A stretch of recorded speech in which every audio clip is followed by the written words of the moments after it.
Yo, what's going on with y'all? I'm back with another video. Today we got Naruto. It's called I Was Wrong About Naruto by the Masked Man. We about to check it out. And let's see what they talking about, man. I might have been wrong about Naruto, and I really want to set the record straight, as I think it's important for a person to admit when they're wrong. Even if it's not entirely, it's inevitable after dozens and dozens of manga reviews and recommendations. I'm not going to get everything right. Like, I'm very well aware of that. So if you watch Anitubers expecting for them to align with every sort of idea that you Pause. What is this? then you're kind of an idiot and you need to grow up. But in what way exactly have I been wrong about Naruto? Recently, I've had a lot of time to think about things and ponder upon previous videos that I've done. I don't really like to go back and watch them because, as a YouTuber, you kind of evolve and grow, and your content tries to get better over time. So when you go back and watch those old videos, you really want to delete them. But getting back to the main topic, what did I get wrong about Naruto? And I think that was my interpretation of the focus of the series. Now, in my defense, Dragon Ball, Naruto, and a few other anime and manga that I've seen and read were series that I read and I saw just for the sake of enjoyment, and that should be the reason one kind of consumes any sort of entertainment in the first place. However, the sad reality is ever since I started my YouTube channel and expanded more and more into what I review, I've slowly but surely sold off my soul and my rights to enjoy an anime and manga and turn my brain off and have fun with it. Don't get me wrong, I can still enjoy it, just now I have to always be thinking of reasonings for why I like something, don't like it, and slowly but That makes sense. surely I get extremely burnt out. But when it comes to Naruto, I've noticed a recurring lack of appreciation for what the series is truly about, and I myself have been extremely responsible for this narrative, and that is the idea of Naruto hard work and Naruto being an underdog. Now, let Yep. me make this clear. Is Naruto an underdog? Yes, for a certain sector of the story, but that ends pretty quickly. And does Naruto have the theme of hard work? Of course it does. Is that the primary focus of the series? No, it is not. Look, this should be pretty obvious, but again, many times we as Naruto fans do it to ourselves. The fanbase manages to defend characters like Sakura religiously from a day-to-day basis, yet then allow slander to characters like Obito and Sasuke. Point is, I'm trying to set the record That's true, though.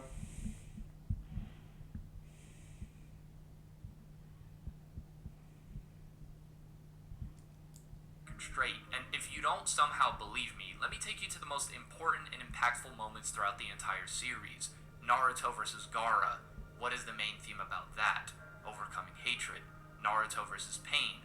What is the main theme about that? Naruto versus Obito. Naruto versus Sasuke. Almost Madara's entire character, Tobirama's entire character. The point is when it comes to the most important characters and the most important moments within the entire series, it's a focus on the idea of hatred and how we as individuals deal with said hatred and then proceed to affect others through our own experience. I've had this Yep. talk a lot in private with Broken Ronin, longtime friend of mine. Go check out his channel if you haven't, by the way. Amazing stuff. But the reason why I feel like this video needs to be done is, one, so I can set the record straight for myself, but to also really remind people the value of Naruto as a series. It's not entirely just an underdog story. That's not what it's about. Because Naruto, Yeah. in a very quick amount of time, becomes extremely powerful and is no longer the underdog in terms of the power chain within his own series. So if your main focus is Naruto is an underdog character, and that is his main theme as a character, then you devalue him much more than he should be. Although ironically, when people do get an underdog character who finds a way to be important without the need of physical strength, then, they hate that character too, so whatever. But the point is when the focus on Kinda Naruto as true. a character becomes not about the underdog narrative,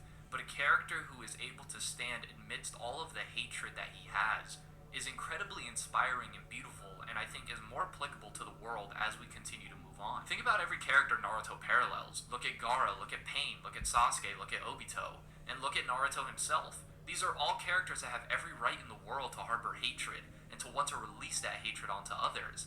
However, Naruto takes a different path, and he's able to due to the friendship and the camaraderie that he's built throughout his life, because of the people that he's had around him to keep him sane, people that sadly others didn't have. And although Sasuke did have them, he was too blinded in his vengeance to notice and appreciate those people. Yo, Is that Naruto a picture. zero to hero story? Of course it is. But the most impactful moments in the series is when Naruto has to become strong in his own convictions. Now, I joked about this with Ronin in his video, but think about the most well-known speech in Naruto, and arguably in Pain. anime as well. It's not the cycle of hard work. It's It's the cycle of hatred. Pain isn't a special antagonist because he pushed Naruto to Sage Mode. Pain is a special antagonist because he pushed Naruto to confront his own ideology. Whether or not Yep. Naruto will really be able to bring peace to a world that's so filled with hatred and pain and sadness. And to push my point even further, I mean, just look at the character who truly is the embodiment of the underdog and hard work in the series, and that's Rock Lee. Rock Lee, I find him to be a bit of a tragic character when you kind of look at it, because even though for me at first, to this day, he still serves as inspiration, Rock Lee didn't beat Gaara. He didn't.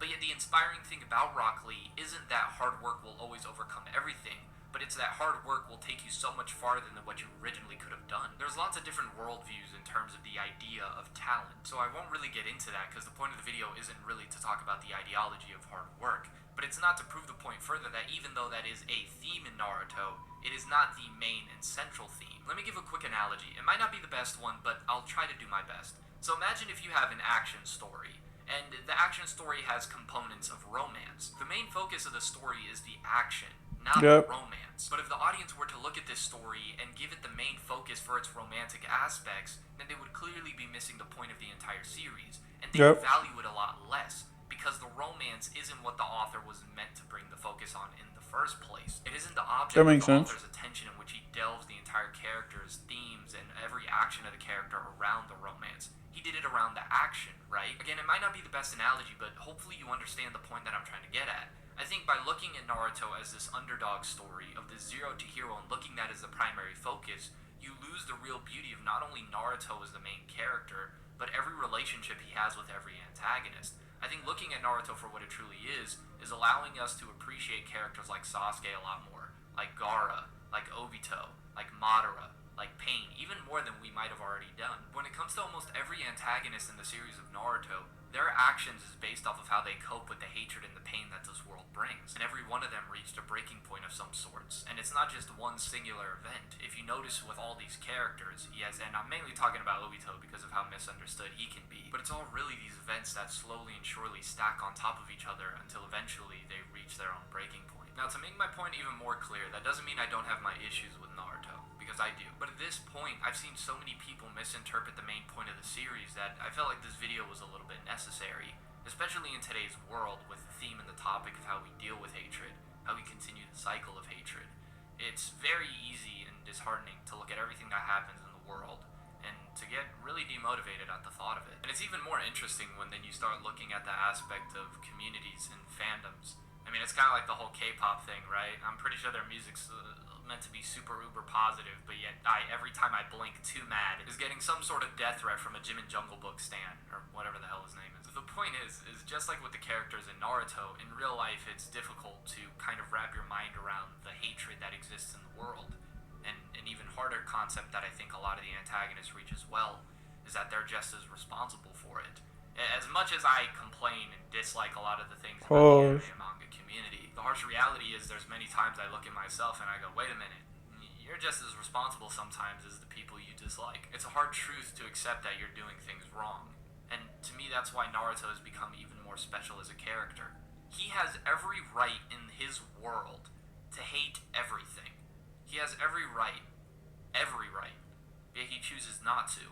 Yep. And in today's world where people feel entitled and empowered through playing the victim, I think it's a strong message that everyone should take for themselves. It's almost scary to see how certain individuals are completely incapable of coexisting with another human being who doesn't agree with them on every single topic. If somebody doesn't agree or see eye to eye with you on a certain worldview, oh well, then they simply must fear and hate you. The ability to have conversation and show love to people who don't think exactly like you and who aren't just like you is something that I see is dying more and more, especially on the internet landscape. So yeah, I think the themes of Naruto apply now even more than they did when the series was originally coming out. So once again, I wanted to set the record straight.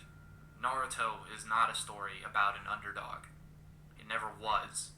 The same thing with my hero. Deku's more of a chosen one type of character than he is an underdog. But Naruto specifically is mainly about overcoming hatred, dealing with hatred, and dealing with it in a positive way. Yep. Because dealing with it in the easy way, which is to seek revenge, to push that pain onto others, will only lead to an unhappy life and inevitable self-destruction. Hopefully you enjoyed this video, and if you are new to the channel, it'd be dope if you liked, commented, and subscribed, and turn on the bell notifications. definitely dropping a like on this one. Um, yeah, man, that was the video. I was wrong about Naruto. I see a lot of the points that he was making. I agree with, and you know, Naruto will just live on. Like I really just wanted to react to this because I haven't reacted to anything that has Naruto in it. And Naruto is one of the first animes that I ever seen. So I was just curious on somebody else's take on it. So it's not the first one that I've seen, but it's one of the first. But yeah, thanks for watching, and I'm gonna holler at y'all.